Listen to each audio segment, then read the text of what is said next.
Hare Krishna. My name is Devesani Radhika dasi, and today we will be reading from the Krishna book, Chapter 16, Subduing Kaliya. When he understood that the water of the Yamuna was being polluted by the black serpent Kaliya, Lord Krishna took action against him and made him leave the Yamuna and go elsewhere, and thus the water became purified. When this story was being narrated by Shukadeva Goswami, Maharaj Parikshit became eager to hear more about Krishna's childhood pastimes. He inquired from Shukadeva Goswami how Krishna chastised Kaliya, who had been living in the water for many years. Actually, Maharaj Parikshit was becoming more and more enthusiastic to hear the transcendental pastimes of Krishna, and his inquiry was made with great interest. Shukadeva Goswami narrated the story as follows. Within the river Yamuna, there was a great lake, and in that lake the black serpent Kaliya used to live. Because of his poison, the whole area was so contaminated that it emanated a poisonous vapor 24 hours a day. If a bird happened to even pass over the spot, it would immediately die and fall down into the water. Due to the poisonous effect of the Yamuna's vapors, the trees and grass near the bank of the Yamuna had all dried up. Lord Krishna saw the effect of the great serpent's poison. The whole river that ran before Vrindavan was now deadly. Krishna, who advented himself just to kill all undesirable elements in the world, immediately climbed up into a big kadamba tree on the bank of the Yamuna. The kadamba is a tree bearing round yellow flowers that is generally seen only in the Vrindavan area. After climbing to the top of the tree, he tightened his belt cloth and, slapping his arms just like a wrestler, jumped into the midst of the poisonous lake. The kadamba tree from which Krishna jumped was the only tree there which was not dead. Some commentators say that due to being touched by the lotus feet of Krishna, the tree immediately became alive. In some other Puranas, it is stated that Garuda, the eternal carrier of Vishnu, knew that Krishna would take this action in the future, and so he put some nectar on this tree to preserve it. When Lord Krishna jumped into the water, the river overflooded its banks to a distance of 100 yards, as if something very large had fallen into it.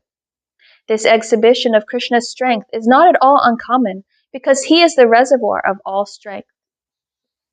When Krishna was swimming about, just like a great strong elephant, he made a tumultuous sound, which the great black serpent Kaliya could hear. The tumult was intolerable for him, and he could understand that this was an attempt to attack his home. Therefore, he immediately came before Krishna. Kaliya saw that Krishna was indeed worth seeing because his body was so beautiful and delicate. Its color resembled that of a cloud, and his feet resembled lotus flowers. He was decorated with Srivatsa, jewels and yellow garments. He was smiling with a beautiful face and playing in the river Yamuna with great strength. But in spite of Krishna's beautiful features, Kaliya felt great anger within his heart, and thus he grabbed Krishna with his mighty coils. Seeing the incredible way in which Krishna was enveloped in the coils of the serpent, the affectionate cowherd boys and other inhabitants of Vrindavan immediately became stunned out of fear. They had dedicated everything to Krishna. Their lives, property, affection, activities, everything was for Krishna. And when they saw him in that condition, they became overwhelmed with fear and fell down on the ground. All the cows, bulls, and small calves became overwhelmed with grief, and they began to look at him with great anxiety. Out of fear, they could only cry in agony and stand erect on the bank, unable to help their beloved Krishna. While this scene was taking place on the bank of the Yamuna, there were ill omens manifest. The earth trembled, meteors fell from the sky, and the left side of the men's bodies shivered. All these are indications of great immediate danger. Observing the inauspicious signs, the cowherd men, including Maharaj Nanda, became very anxious out of fear. At the same time, they were informed that Krishna had gone to the pasturing ground without his elder brother Balaram. As soon as Nanda and Yashoda and the cowherd men heard this news, they became even more anxious. Out of their great affection for Krishna, and being unaware of the extent of his potencies, they became overwhelmed with grief and anxiety because they had nothing dearer than Krishna, and because they had dedicated their everything, life, property, affection, mind, and activities to Krishna. Because of their great attachment for Krishna, they thought, "Today Krishna is surely going to be vanquished." All the inhabitants of Vrindavan came out of the village to see Krishna. The assembly consisted of children, old men, women, animals, and all living entities. They knew that Krishna was their only means of sustenance. While this was happening, Balaram, who is the master of all knowledge, stood there simply smiling. He knew how powerful his younger brother was, and that there was no cause for anxiety when Krishna was fighting with an ordinary serpent of the material world. He did not, therefore, personally take any part in their sorrow. On the other hand, all the inhabitants of Vrindavan, being disturbed, began to search out Krishna by following the impression of his footprints on the ground, and thus they moved hastily toward the bank of the Yamuna.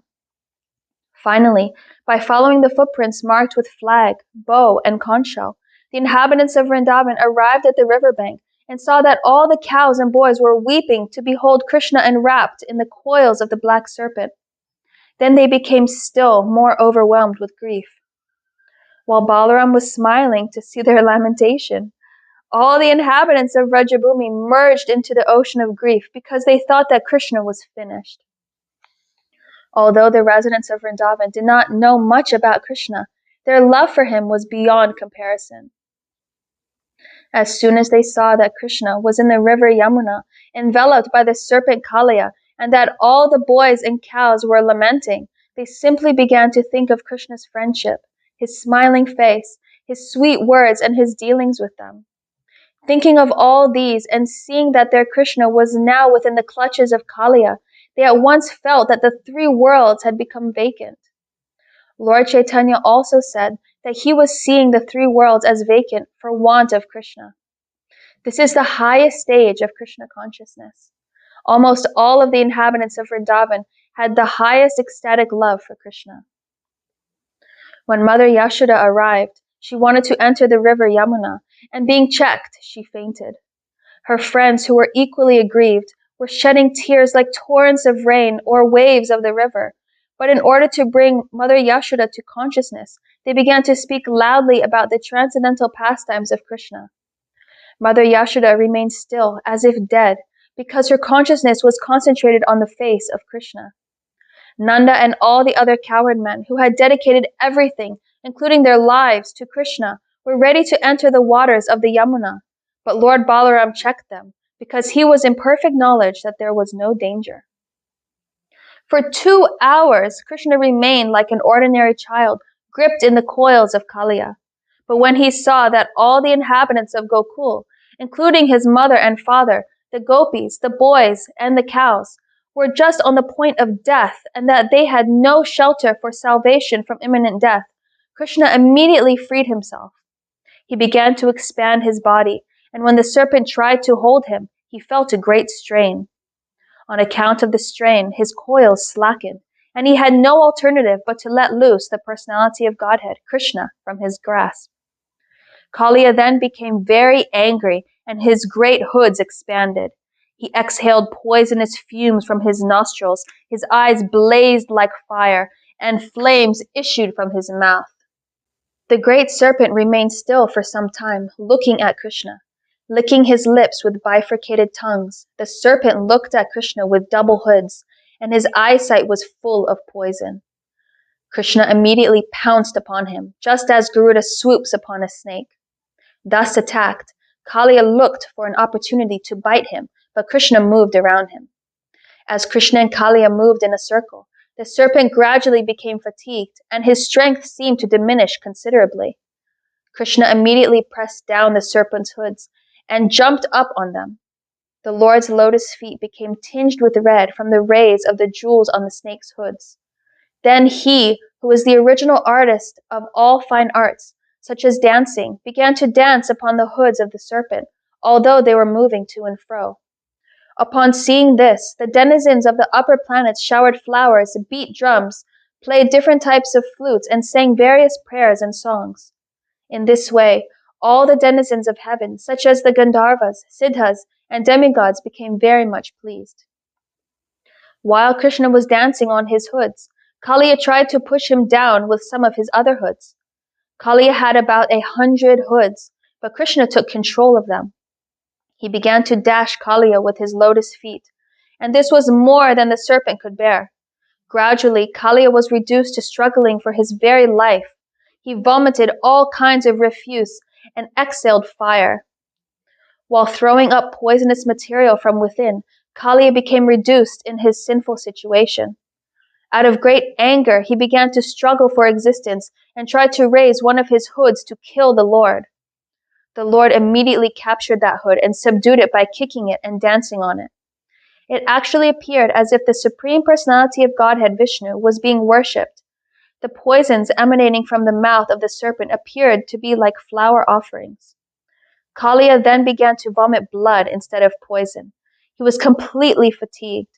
His whole body appeared to be broken by the kicks of the Lord. Within his mind, however, he finally began to understand that Krishna is the Supreme Personality of Godhead, and he surrendered unto him.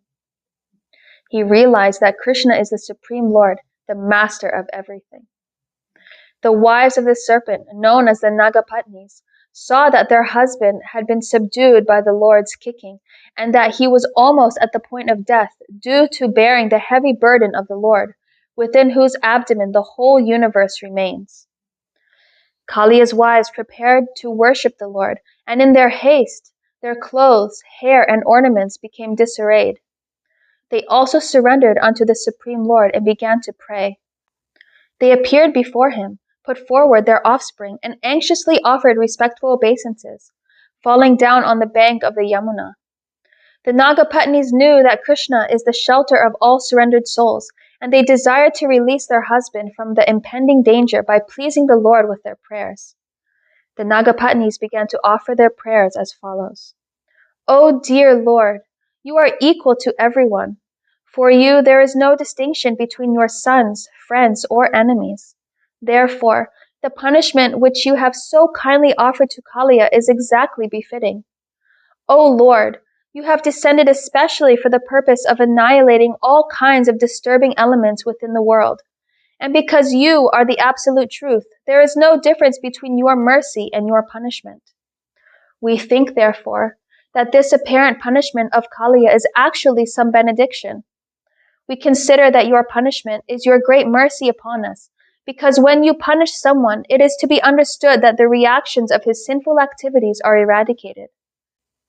It is already clear that this creature appearing in the body of a serpent must have been overburdened with all kinds of sin.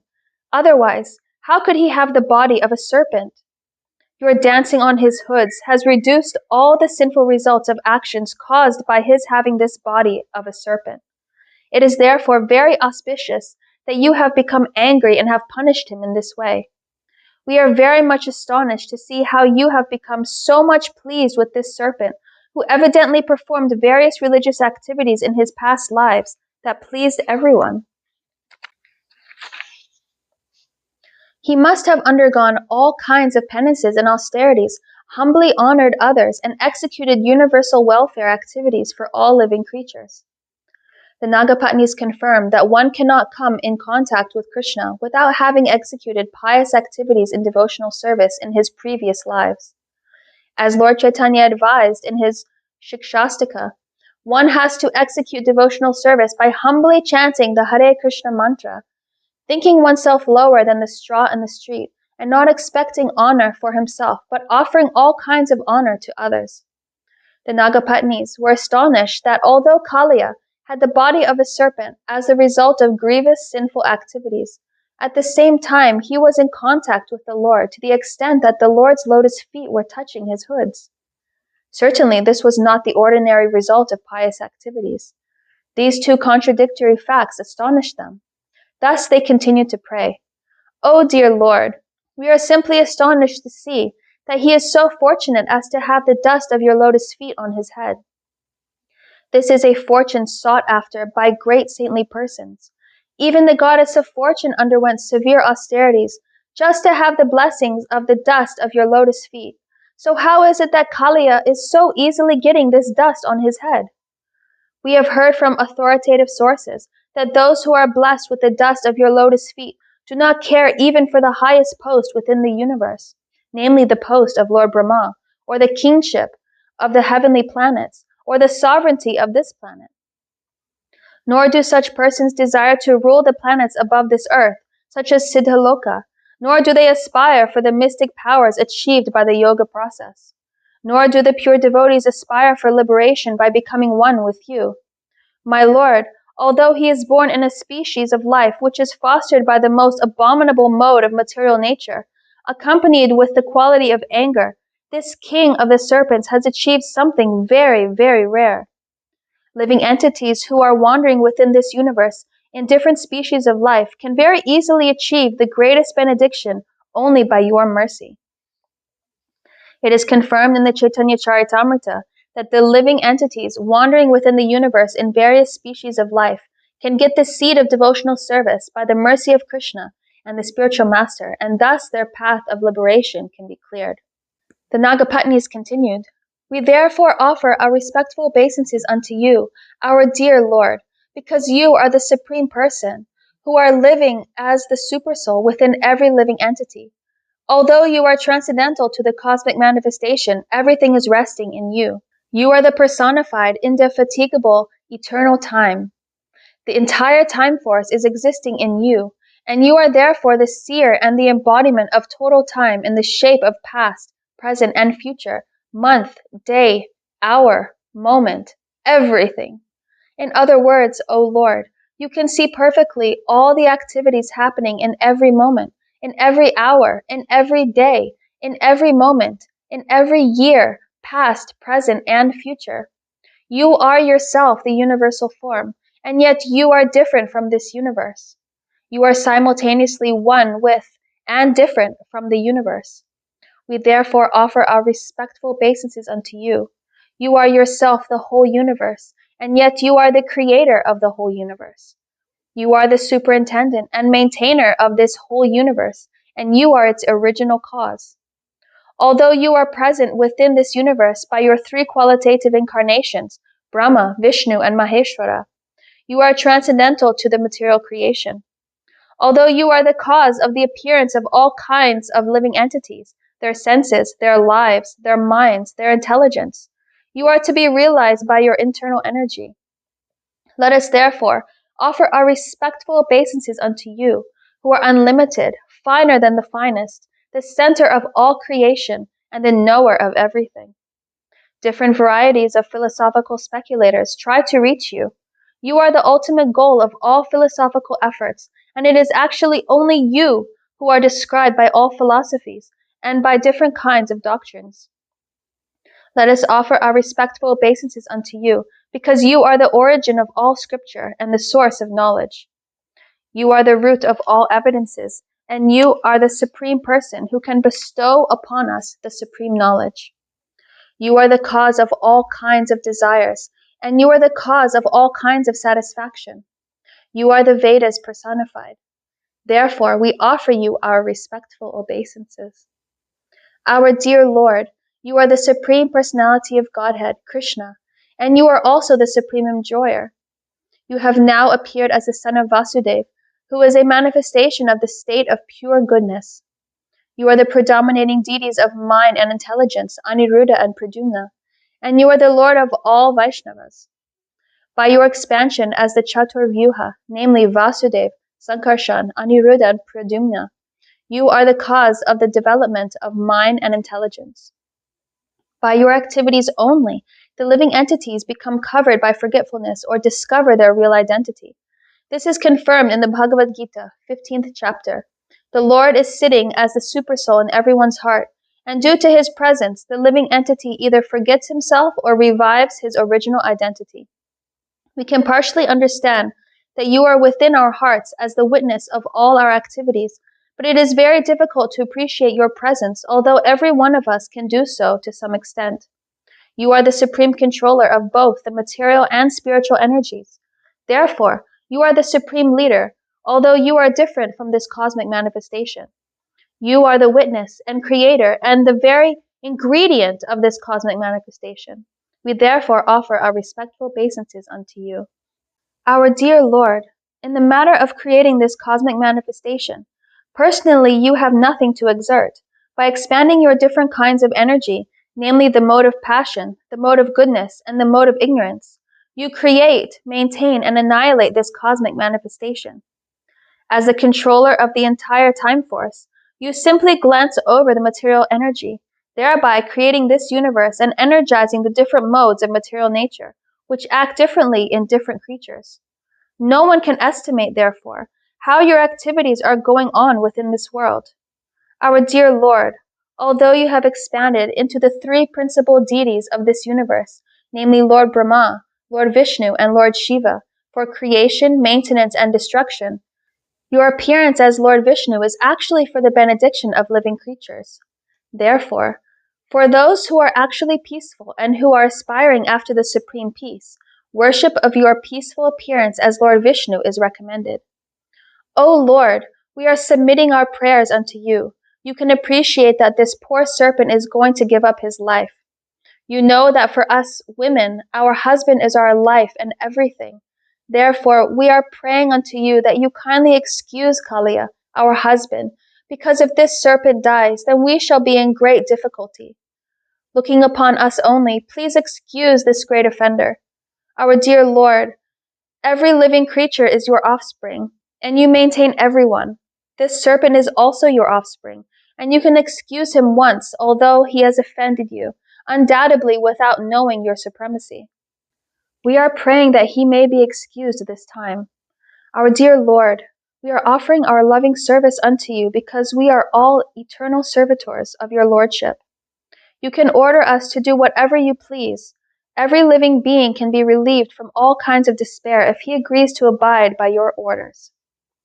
After the Nagapatnis submitted their prayers, Lord Krishna released Kaliya from his punishment.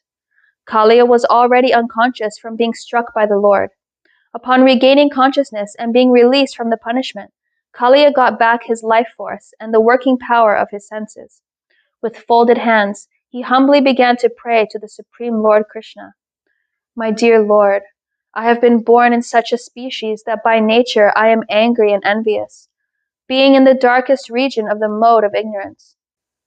Your Lordship knows well that it is very difficult to give up one's natural instincts, although by such instincts the living creature transmigrates from one body to another. It is also confirmed in the Bhagavad Gita that it is very difficult to get out of the clutches of material nature, but if anyone surrenders unto the Supreme Personality of Godhead, Krishna, the modes of material nature can no longer act on him. My dear Lord, Kaliya continued, you are the original creator of the modes of material nature, by which the universe is created. You are the cause of the different kinds of mentality possessed by living creatures, by which they have obtained different varieties of bodies. My dear Lord, I am born as a serpent, therefore, by natural instinct I am very angry. How is it then possible to give up my acquired nature without your mercy? It is very difficult to get out of the clutches of your Maya. By your Maya we remain enslaved. My dear Lord, kindly excuse me for my inevitable material tendencies. I surrender unto you. Now you can punish me or save me as you desire. After hearing this, the Supreme Personality of Godhead, who was acting as a small human child, ordered the serpent thus: You must immediately leave this place and go to the ocean. Leave without delay. You can take with you all your offspring, wives, and everything that you possess. Don't pollute the waters of the Yamuna. Let it be drunk by my cows and cowherd boys without hindrance. The Lord then declared that the order given to the Kaliya snake be recited and heard by everyone so that no one need fear Kaliya any longer. Anyone who hears the narration of the Kaliya serpent and his punishment will need fear no more the envious activities of snakes. The Lord also declared, If one takes a bath in the Kaliya lake where my cowherd boyfriends and I have bathed, or if one fasts for a day and offers oblations to the forefathers from the water of this lake, he will be relieved from all kinds of sinful reactions. The Lord also assured Kaliya, You came here out of fear of Garuda, who wanted to eat you in the beautiful land by the ocean. Now, after seeing the marks where I have touched your head with my lotus feet, Garuda will not disturb you." The Lord was pleased with Kaliya and his wives. Immediately after hearing his order, the snake and his wives began to worship him with great offerings of nice garments, flowers, garlands, jewels, ornaments, sandal pulp, lotus flowers, and nice edible fruits. In this way they pleased the master of Garuda, of whom they were very much afraid. Then, obeying the orders of Lord Krishna, all of them left the lake within the Yamuna. Thus ends the Bhaktivedanta purport of the 16th chapter of Krishna, Subduing Kaliya. What a beautiful chapter, and wonderful prayers by the Nagapatnis and Kaliya. Okay, next chapter is chapter 17, Extinguishing the Forest Fire. So please make sure you stay tuned to hear that chapter next time. Thank you so much for listening or reading along. Hare Krishna.